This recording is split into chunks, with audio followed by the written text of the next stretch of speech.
हवा फुसफुसाहटें फैला रही थी, जैसे ही प्राचीन सूर्यगढ़ किले पर शाम ढल रही थी।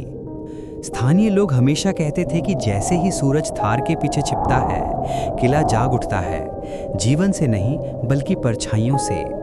यह सूर्यगढ़ किले का अभिशाप है।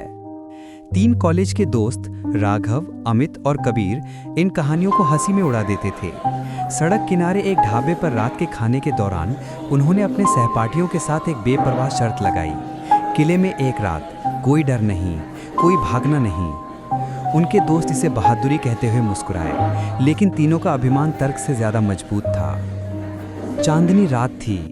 उस रात बस हवा के चलने और झिंगुरों की चहचहाट के साथ एक रेंगता हुआ सन्नाटा था। उस रात टॉर्च, स्लीपिंग बैग और पानी की बोतल लेकर वे सूर्यगढ़ के जर्जर द्वार पर पहुंचे। वह संरचना रक्त लाल आकाश के सामने एक काले मुकुट की तरह उभरी हुई थी।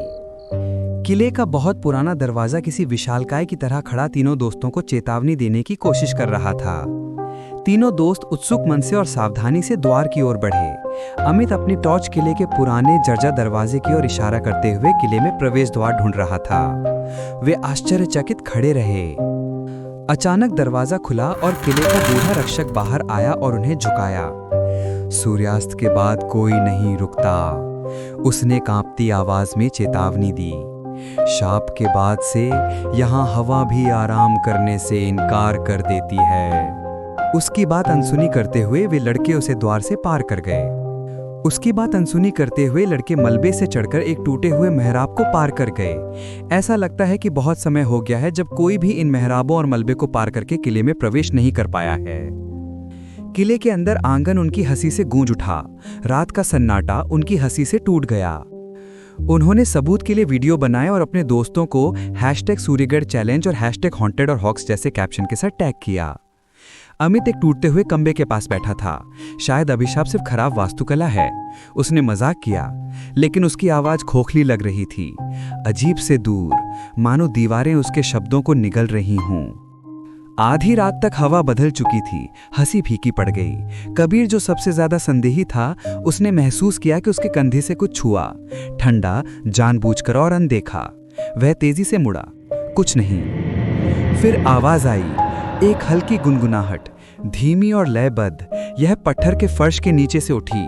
गुनगुनाहट तेज होती गई, हवा की सीटी के साथ विलीन हो गई।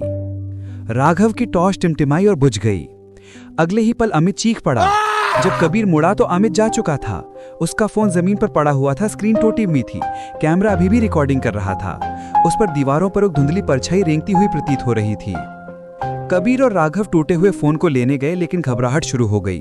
कबीर और राघव बाहर निकलने की ओर भागे, लेकिन जिस मेहराब से वे अंदर आए थे वह अब ठोस पत्थर से बंद हो चुका था।